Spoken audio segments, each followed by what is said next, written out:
ठरलं तर अवघडच होईल बा.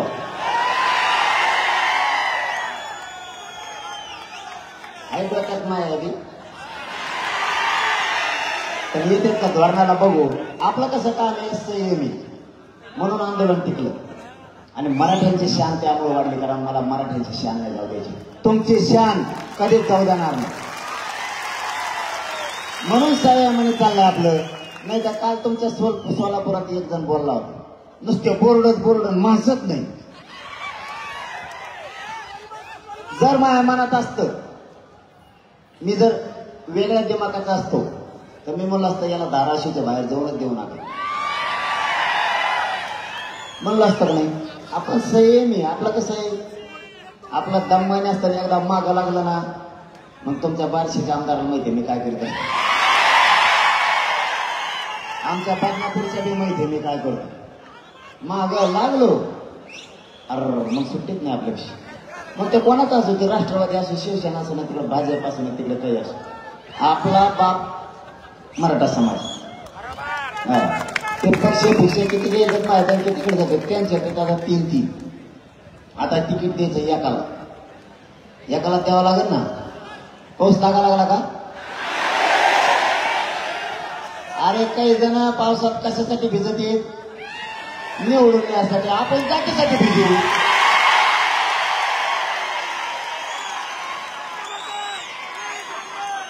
मग स्वार्थ कशा दे मग जात मोठी करणार. त्यांचा स्वार्थ कशा दे किती येते रोजारे एकदा येणारच नाही काय मग तो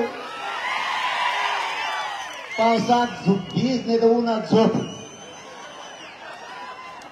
आता मराठी काहीच येऊन देत नसत कोणाचं. इथून पुढं यांचे झाले 3-3 त्यातले अर्धे येतात माझ्याकडे. ते म्हणतात त्याला तिकीट दिलं आमचं काय होईल. म्हणलं मला काय माहिती तो काय होईल ते म्हणतात मग जाऊ द्या. ते जर निवडून आलं ना 5 वर्ष आम्हाला वाट बघायला लागेल. त्याच्यापेक्षा तुम्ही दिलेलाच निवडून आणतो त्याला पडितच आहे. त्यांच्यातच चुकलंय. तिकीट वाटायच्या आधी आपलं साधलं मग आपला गरीब माणूस द्यायचा. पण एक सांगतो हा एकच द्या.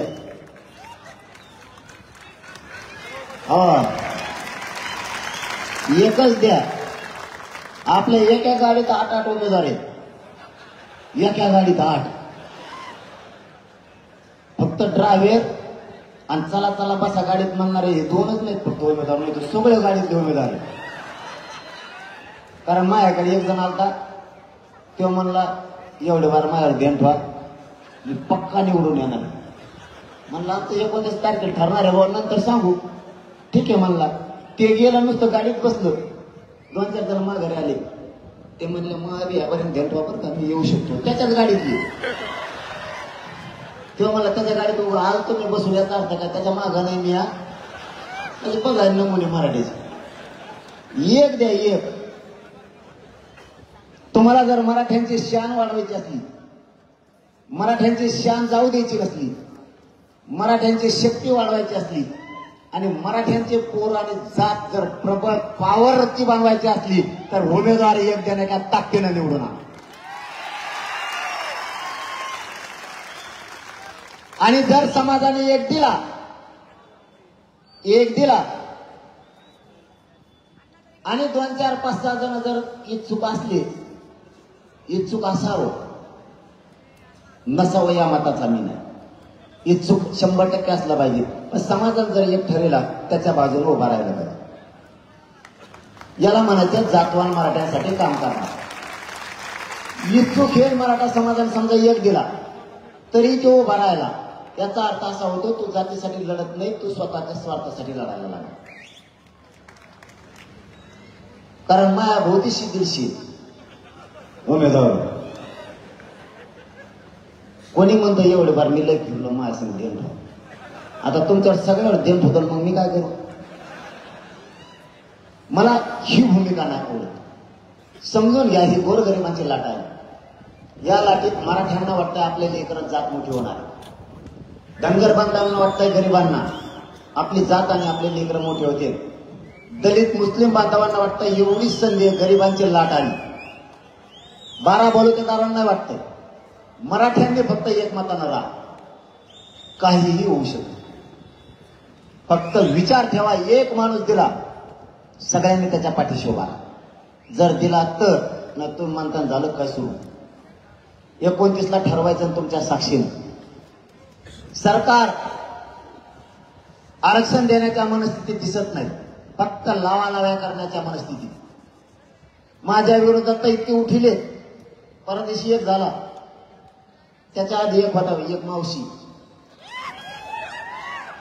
तीच बोलत होती. ती म्हणलं मी अभियान सुरू केलं आणि अभियान सुरू झालंय बरं का. मराठ्यांचे समन्वय फोडायला सुरुवात केली.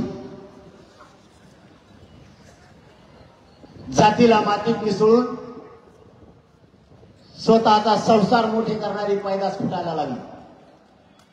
जातीचा संसार मोठा करणारे, जात मोठे करणारे लोक आता कमी राहिले. ते सांगतील त्या पद्धतीने त्यांनी कामं सुरू केले. माझं त्या मराठ्यांच्या सगळ्या बांधवांना आव्हान, सोलापूर नगरीतून तुम्हाला हात जोडून विनंती माझी, कारण मी हात कोणापुढे पसरत नाही, जोडत सुद्धा नाही. माझ्या मराठ्यांसाठी तुम्हाला हात जोडतो. या देवेंद्र फडणवीसांचा आणि त्या दरेकरचा ऐकून तुम्ही अभियान मराठ्यांच्या विरोधात केलंय, माझ्या विरोधात सुरू केलंय.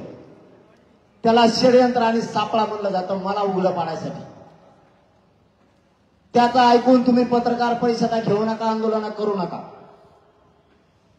मराठ्यांच्या लेकराच्या अन्नात माती मिसळायचं काम नका करू. तुम्हाला नाही, तुम्हाला मराठ्यांच्या नजराला नजर तुम्हाला मिळवायची. मराठ्यांच्या दारातून तुम्हाला जायचंय, मराठ्यांच्या हातानं आपल्याला एकमेकाला पाणी प्यायचंय. ही जात आपल्याला सांभाळणारी, पक्ष सांभाळणार नाहीये. याच भाजपातल्या काही लोकांना एका क्रांती मोर्चाच्या 3 क्रांती मोर्चे केले. चांगलं काम करणारे समन्वयक सुद्धा बदनाम करण्याचं काम यांनी केलं. आता तरी शानेवा, खूप दिवसानंतर समाज एकत्र आलाय. समाजाच्या विरोधात जाऊ, समाजाच्या लेकराच्या अन्नात औषध घालण्याचं काम नका करू. तुम्हाला काही नाही करता आलं तर करू नका, घरी झोपून राहा, पण समाजाच्या लेकराच्या भविष्याच्या आड येऊ नका. या समाजाची तळतळ जाणार. हा मराठा समाज कष्ट करून लेकरं शिकवतोय. या मराठा समाजाने कधी पावसाचा, वाऱ्याचा विचार नाही केला. गुडघ्याच्या चिखलात शेतात काम केलं आपल्या मायबाप समाजानं. 1-1 रुपया जमा करून आपले लेकरं शिकवले. मराठ्यांच्या आईबापानं स्वप्न बघितलंय, माझं लेकरू अधिकारी होईल, माझी मुलगी अधिकारी होईल. मराठ्यांच्या विरोधात काम करणाऱ्या मराठ्यांना माझा हात जोडून शेवटची विनंती आहे, या मायबाप मराठ्यांच्या कष्टाची जाण ठेवा. वेळ पडली तर या मायबाप मराठ्यांनी स्वतःची जमीन विकली, पण लेकरं शिकवले. ऊस तोडलाय, या मराठा समाजाने हमाली केली. या मराठा समाजाने लेकरं शिकवण्यासाठी रात्रंदिवस रिक्षा चालवला. ट्रकवर ड्रायव्हर म्हणून राहिलाय,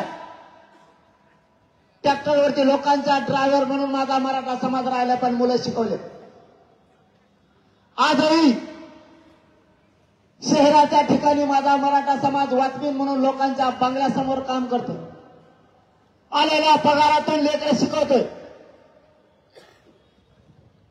शहरातल्या मराठ्यांना काही घरदार राहायला नाहीयेत. भाड्याच्या खोलीत राहून आपली मुलगी शिकवायला लागला. मराठ्यांनी गावाकडचे घर विकलेत, मुलाच्या शिक्षणाला फी भरली आणि त्या मुलाचे आईबाप दोघंही शहरात राहून मोलमजुरी करायला लागलेत. लोकांचे भांडे घासायची वेळ त्यांच्यावरती आली. मराठ्यांच्या विरोधात काम करणाऱ्या मराठ्यांच्या लोकांनी शहाणं व्हावं. मी शेवटचं तुमच्याला शेवटी पायाला हात लावून सांगतो, माझ्या समाजाची तळमळ व्हायला जाऊ देऊ नका. तुम्हाला काय आमिष दाखवला असेल तुम्हाला काही पद देऊ म्हणले असते, त्या पदासाठी त्या पैशासाठी माझ्या मराठ्यांच्या मानेवर कुऱ्हाडीचा वार नका करू. माझ्या मराठ्यांना आता अन्याय सहन होत नाहीये. 1% हुकलेल्या लेकराचं रडणं तो बघत नाहीये. 1% हुकलेल्या लेकराची काय परिस्थिती होती त्या बापाला आणि त्या विद्यार्थ्यांना विचारा. नका रे माझ्या मराठ्यांच्या विरोधात जाऊ. माझ्या मराठ्यांनी खूप लोकांना सांभाळलंय आणि ज्यांना माझ्या मराठ्यांनी सांभाळलंय ते बेमान झालेत माझ्या मराठ्यांची. तुम्ही आमचे रक्तामासाचे, माझ्या मराठ्यांचे बेमान नका हो. या देवेंद्र फडणवीस यांच्या माध्यमातून या दरेकरांना अभियान सुरू केले. त्या अभियानात सामील होऊन मोगम आंदोलन नका करू. मराठ्यांना आरक्षण 100% ओबीसीतून मिळतं, फक्त तुम्ही दम धरा.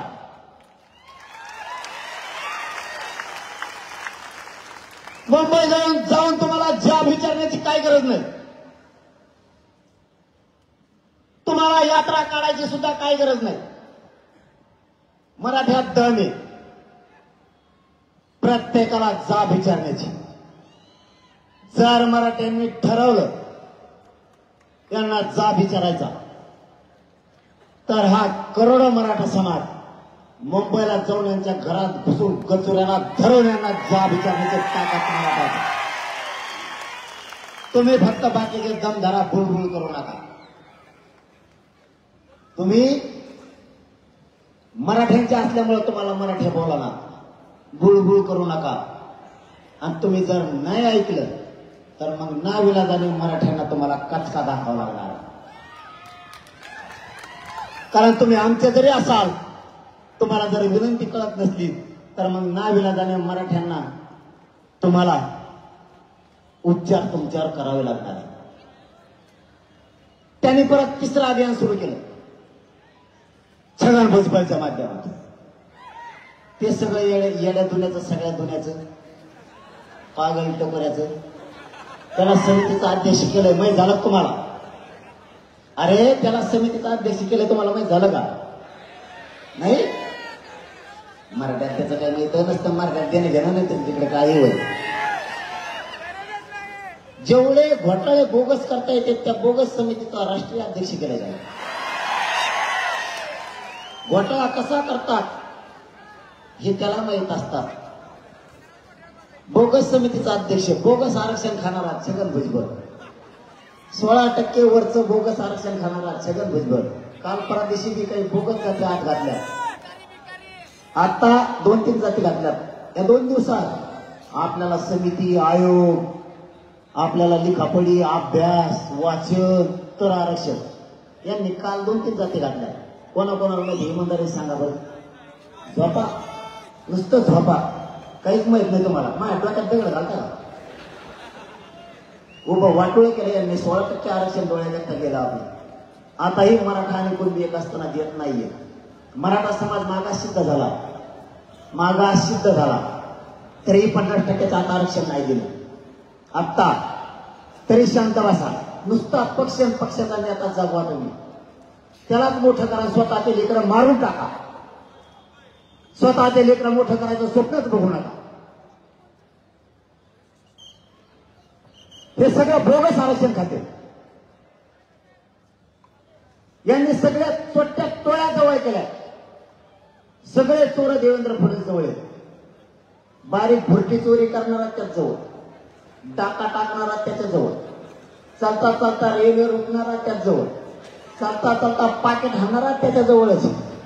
म्हणजे पाकिट मारापासून, भुरट्यापासून मोठ्या दरोड्यापर्यंत जवळ. महाराष्ट्र सदन घोटाळा केला छगन भुजबळ, त्याच्याजवळ. 70,000 कोटीवाला त्याच्याजवळ, 20-30 हजारावाला त्याच्याजवळ, संडास बाथरूमात घोटाळा केलेला त्याच्याजवळ, गटार नालीत घोटाळा केलेला त्याच्याजवळ. म्हणजे हे जेवढे बोगस आरक्षण खाणारे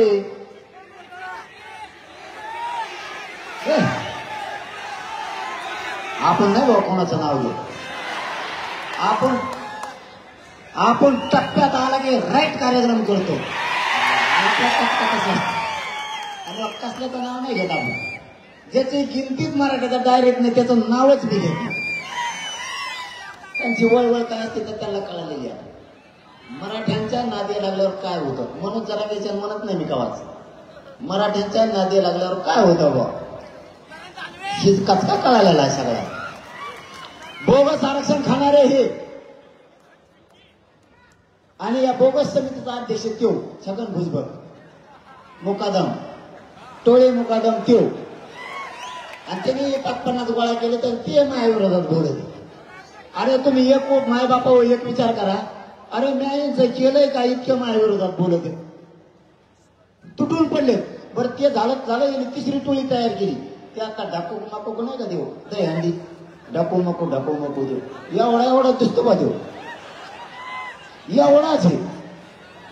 मग आता जवळ भाग्याला माझ्या गुडघ्याचं वाटीलाच लागतो का गाडी. डोकाडावर पॅन्ट फाटलेले ठिगळ शिवलेली ती पॅन्ट आणि ते ढाकू मको तेव काहीतरी म्हणला मला.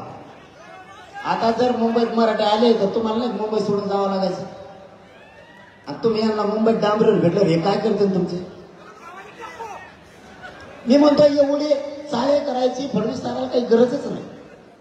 सगळ्यात सोपं मराठ्यांचं हक्काचं आरक्षण मराठ्यांना द्यावं हे मराठी त्यांना डोक्यावर घेऊन असते. पण आडवा चालला तर मराठ्यांनी कार्यक्रम लावला म्हणून समजायचं. आणि मराठ्यांना एक विनंती माझी या सोलापूर नगरीतून बस करा जरा. आता नेत्यांचं उदं करायचं बंद करा. 10 वर्षात मराठ्यांचे 90% पोरं तुम्हाला सुशिक्षित बेकार आणि बेस्ती झालेली दिसतील. या पापाचे धनी तुम्ही बनू नका. तुम्ही जर नेत्याचं आणि पक्षाचं उदं करत राहिलात तर तुमच्या डोळ्या जगता तुमच्या पोरांनी आत्महत्या केलेल्या तुम्हाला बघाव्या लागणार. समजून घ्या माझी तळमळ आणि तळतळ. खोल जाऊन विचार करा. परिस्थिती हाताच्या बाहेर जाऊ देऊ नका. वाईट परिस्थिती मराठ्यांवरती मराठ्यांच्या पोरांच्या आत्ताच हाल चालले. तुम्ही जर पक्ष आणि नेता मोठा करत राहिलात तर आपल्या लेकरांचा वाटोळ होईल. तुम्हाला फरक सांगतो. ओबीसीचे काही नेते आरक्षणाला आणि जातीला महत्व द्यायला लागले, पक्षाला नाही. थोडे भानावर या मराठ्यांचे लोक. तुमच्या जातीसाठी आणि तुमच्या पोरासाठी तुम्ही सुद्धा जातीला आणि पोरालाच महत्व दिलं पाहिजे, पक्षाला आणि नेत्याला नाही. हा यातून तुम्हाला आणखी सूट देतो. आधी तुमच्या जातीला आरक्षण मिळून द्या, तुमच्या पोरांना आरक्षण मिळून द्या. तुम्हाला ज्या पक्षात काम करायचं त्यात करा, आमची काय हरकत नाही. पण त्यांच्यासारखं वागायला शिका, पर्याय नाही. मी यानंतर कोणत्या नेत्यावर टीका नाही करणार. त्यांना काय करायचं करू द्या. आता त्यांनी ठरवलं मला घेरायचं, मला उघडं पाडायचं त्यांनी ठरवलं. चारही बाजून यांनी टोळ्या उभा केल्या. पण मी काय यांना हरत नाही. आणि तुम्हाला शब्द आहे, या सोलापूर जिल्ह्यातल्या मर्द मराठ्यांना माझं शब्द आहे. कारण तुम्ही एवढ्या ताकदीनं जमलात की कोकण बघा नसते मराठीचे. इकडच्या कडेला तर आपली नजरच पुरत नाही भाऊ, इतक्या लांब. इकडं तर काय दिसत नाही, इकडे बिल्डिंग आहे. इतक्या ताकदीनं सोलापूरचा मराठा जिंकलाय, इकडं फुले. हे चित्र बघून इथून पुढचे आपल्या असणाऱ्या रॅल्यात एकही मराठा आता घरीत बसणार नाही. तुम्ही पुन्हा वातावरणानुसार तुम्ही पुन्हा सांगितलं पश्चिम महाराष्ट्र, मराठवाडा, विदर्भ, खानदेश, कोकण भेद नाहीये. आम्ही सगळे करोडो मराठी एक ते सोलापूर आणि पश्चिम महाराष्ट्राला सिद्ध करायला. यापुढे खानदानी मराठा घरी बसत नाही. आणि माझा शब्द आहे तुम्हाला, किती बिट्टोळे येऊन द्या बरोबर. मी बिट्टोळे मुकदाना दमाच्या बापाचा बाप याला झोपितो, त्याच्यावर सोडितच नाही मी. फक्त तुम्ही सातारा आशीर्वाद असंच मागं ठेवा. तुम्ही जर असे पक्के राहिलात ना, यांना पाणी पाजेलच म्हणायचं नाही गटारातलं, दुसरं तिसरं नाही. आणि मला काय व्हायचं नाही, मी खरं सांगतो, हे दाटून म्हणतात मला. आता तर ते प्रकाश आंबेडकर साहेब सुद्धा म्हणलेत मला, ते म्हणले हो काय म्हणले, देवेंद्र फडणवीसचा काय मान त्याचं नाटक, हा देवेंद्र फडणवीसचं माझं नकली भांडण असं ते म्हणले. आणि सोलापूरलाच म्हणले वाटतं. इथून ते फक्त नांदेडलाच गेले. इथून नांदेडला गेल्यावर म्हणले ते शरद पवारचा माणूस येतेच आहे याचा धंदा. मी नेमकं आहेच कोणाचा माणूस, कोणालाच मी मिळाला ना, मी कोणाचा माणूस. यांना महाकोड उरगडूच शकत नाही, तो हे पडलेले असते. कारण मी कोणाचा आहे, फक्त मराठ्यांचा, आणि माझा मालक फक्त मराठा, कोणीच नाही. आणि कोणाला गिनीत नाही. आता मी जर कोणाचा असतो तर असा माणूस आहे करावा महाराष्ट्रात. तुम्हाला वेळ आहे का 10 मिनिटं आणखी? 10 मिनिटं जास्त नाही. मला लय वेळ बनवत आहे. मला खाली उतरताना सुद्धा कमराला धरायला लागतं. मला सलाईन काढून आणले, त्याच्यामुळं मला तुम्ही दिसला की मला दुखणं पडून जातं. मराठा दिसला की माझ्या शक्ती. यांनी मी कोणाचा यांना पुढं नाही शिकू शकत. मी मराठ्यांना जर मायबाप मानलं आणि मला गाडी हाय पुढे डिझेल टाकायला टाकी तू पुढं, मीच लोकांच्या गाडीत बसले. माझ्यापाशी गाड्याचे नंबर लागले, नंबर किती नशिबाने मग मी, म्हणून महामालक यावे. महामालक कोणी 123 गाव आहेत गोदापट्ट्यात, आणखी गाड्याचा नंबरच नाही आले बऱ्याच जणांचे. त्यांच्याच भांडणं खेळत येते. तेव्हा त्या तूच आमच्या बसू, तो या गाडीत आमच्यात बसून एखाद्या. मी म्हणलं नको बसू, तो या गाडीत नको बसू. मला जर तो या गाडीत बसील, गाडी मोडती भेटेल मला बसील. कारण मराठी माणसं असे ठरले तर गाडी सकट इतकं खड्डे पडत आहेत तिला. आणि मग त्यांनी एकदा गॅरेज नेऊन लागले, ते म्हणतो पार्टच भेटत नाही. म्हणतो होतो पार्टच भेटणार नव्हतं. म्हणतो तुला म्हणलं होतं मी, मला नको गाडी देऊ. तेव्हा ते इथून पुढं नाही द्यायचो. कारण ते गाडीत नीट नाही झाली, ते काय करतो तू आता. इथं गाड्याचाच नंबर लागा ना, आणि हे डिझेल टाकते कशात माझ्या. आणि काय काय तर माझ्याकडूनच ती गाडी आणून घालते. मी आधी वापरून बघत असतो त्या डिझेल टाकलेला आहे तर मोकळे आणून घातल्यावर त्याच्यात टक्के तो काय. मला जर इमानदारी सांगतो तुम्हाला, मायबाप मानतोय तुम्हाला मी, तुमच्यासमोर एक शब्द नाही फटावला. मला जर ठरलं माझ्या सांगच्या गाड्यावाल्याने याला इथंच सोलापुरात सोडून जायचं, तुम्हाला सांगतो मी इथून आंतरवली जायचं तर 1 रुपया घेऊन हवं माझ्या. नाही ती भाग नाही, तुम्ही आहेचा भाग नाही. एक बोलण्याचं उदाहरण सांगितलं मी तुम्हाला, रिअल परिस्थिती. कारण यांचे 1 करोड रुपये आणि यांचे पद सुद्धा या मराठ्यांच्या स्वाभिमानापुढं, आणि मराठ्यांचा स्वाभिमान कधीच मी घाण ठेवणार नाही. माझं सुद्धा नाही स्वाभिमान गहाण ठेवून जगणारे अवलाद माझं. मी मोडन पण खरंच वागणार, पण मराठ्यांची शक्ती वाढवल्याशिवाय मी हटत नाही.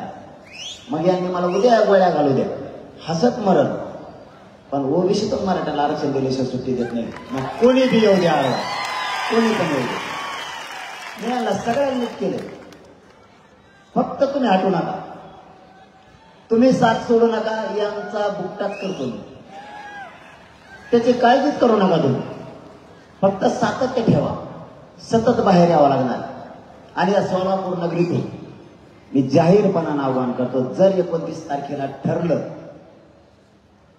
तर सगळ्या जाती धर्मांना या सोलापूर नगरीतून आवाहन करतो, जर 29ला आमचं ठरलं तर या मराठा समाजावर विश्वास ठेवा. गोरगरीब इतर सगळ्या जातींचे चांगले दिवस यायचे दिवस आलेत, एकजुटीनं फक्त उभा. मुस्लिम असन, धनगर असन, दलित असन, 12 बलुतेदार असन, लिंगायत समाज असन, कोणताही समाज असू दे, गोरगरिबांची लाट आली, पायाखाली तुडवायची राजकीय नेते वेळ आली. जर 29 तारखेला मराठ्यांचं ठरलं उभा करायचे तर गोरगरीब सगळे एका बाजूने उभा राहा. तुमचे सगळ्यांचे काम करण्याची जबाबदारी आम्ही स्वीकारतो. काळजीच करू नका. आणि मराठ्यांनाही सांगतो, या सोलापूर नगरीतूनच सांगतो. काय झालं रे, आरक्षण भेटलं काय मागच्या कडीला? गप्पा सावून शिरायला.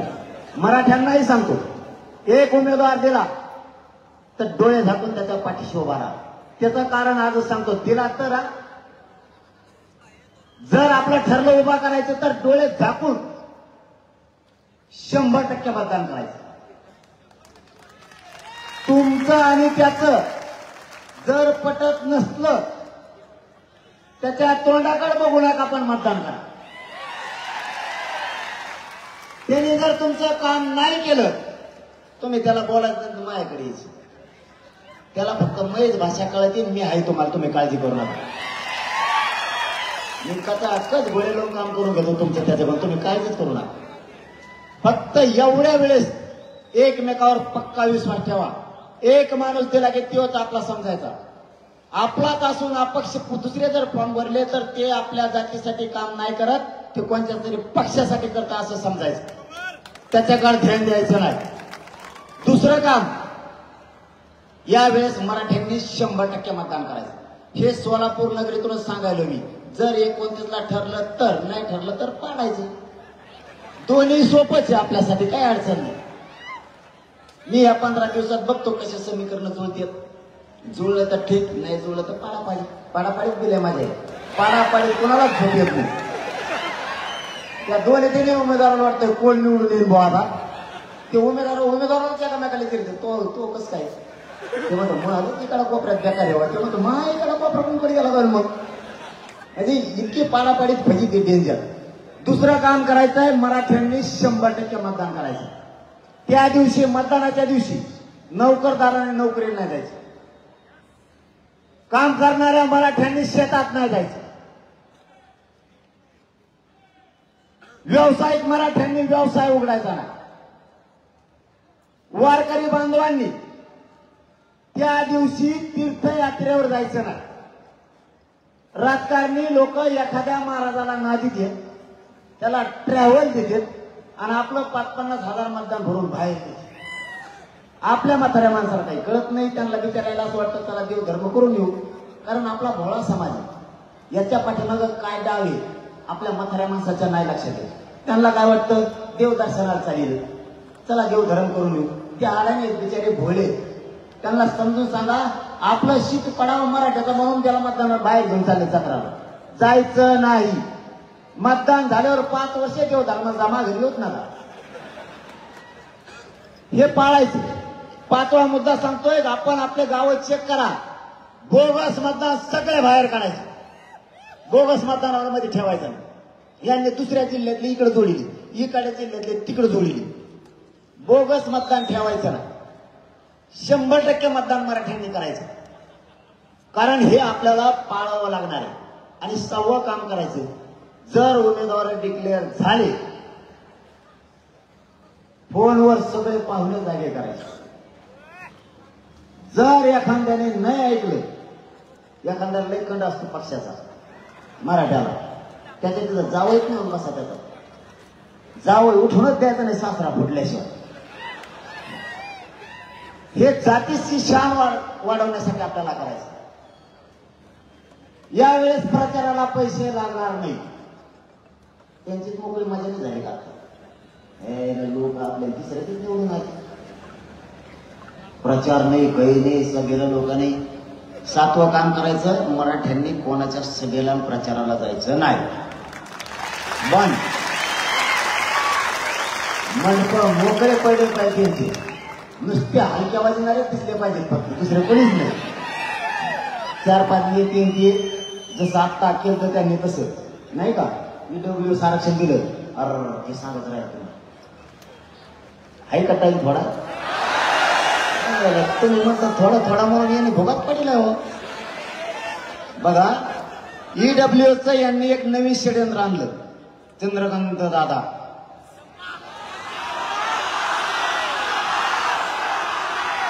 महामानव, आधी मानव नव्हते का जुने, ते हडप्पा संस्कृती नव्हती ती पहिली, हडप्पा चीनची. दादा दादा म्हणल्या मुलीला मोफत शिक्षण दिलं केलं आणि सगळ्या पोरीकून फीस घेतली. चंद्रकांत दादा परत म्हणतो मला नाव ठेवतात, मला तेरे नाम म्हणते. मी काय म्हणलं तुला तेरे नाम, मी काय म्हणून. बघा त्याने काय कार्यक्रम केला, पोरींना म्हणजे यांना कोणाच्या भावनेशी खेळावं याची सुद्धा अक्कल नाही राहिली. हे लेकर शिक्षणासाठी तरसायला लागले, मुलींना आशा वाढली, सरकारने आपल्याला मोफत शिक्षण केलं, मुलींची आशा वाढली, त्यांनी फीस घ्यायला सुरुवात केली. सगळ्या मुलींचा रोष यांच्या विरोधात गेला, म्हणजे हेच देणार रोष पण हेच अंगावर घेणार. यांनी दुसरं काम केलं, 10% आरक्षण ECBCचं मराठ्यांची मागणी नाही तरीही मराठ्यावर लादलं.